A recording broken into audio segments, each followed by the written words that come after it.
আসসালামু আলাইকুম। আপনি কি জানেন বাংলাদেশের গার্মেন্টস সেক্টরটা বিশ্বের কততম অবস্থানে আছে? হ্যাঁ, বাংলাদেশের অন্যতম সেক্টর বা রপ্তানিকারক সেক্টর হচ্ছে গার্মেন্টস বা তৈরি পোশাক শিল্প।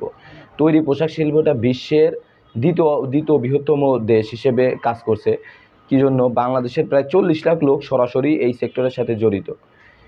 শুধুমাত্র ২০২৪ সালেই ৩৮.৪৮ বিলিয়ন ডলারের রপ্তানি হয়েছে শুধুমাত্র এই সেক্টরটা থেকেই। ২০২৩ সালের মধ্যে এই সেক্টরকে প্রায় ১০০ বিলিয়ন ডলারের রপ্তানি আয় হিসেবে বা ১০০ বিলিয়ন ডলার রপ্তানি করার টার্গেট নিয়ে সরকার কাজ করছে। বাংলাদেশের কাপড় বা তৈরি পোশাক ইউরোপ, আমেরিকা সহ বিশ্বের অনেক বড় বড় দেশে যেগুলো নামি দামি দেশে যায় সেগুলোতে দিয়ে থাকে। বাংলাদেশের অর্থনীতির প্রায় ৮০% বৈদেশিক মুদ্রা আসে এই গার্মেন্টস থেকে। এটাকে বলা হচ্ছে বাংলাদেশের অর্থনীতির মেরুদণ্ড। সুতরাং সরকারের উচিত ছোট ছোট যে গার্মেন্টস সেক্টরগুলো আছে বা গার্মেন্টসগুলো আছে তাদেরকে সুযোগ দেয়া, তারা যেন উঠে দাঁড়াতে পারে। যেসব গার্মেন্টস বন্ধ আছে সেসব গার্মেন্টসকে খুলে দেওয়ার সিদ্ধান্ত নেওয়া। তো আপনারা কারা গার্মেন্টস বিজনেসের সাথে জড়িত বা তো পোশাক বিক্রির সাথে জড়িত আমাদেরকে জানাতে পারেন।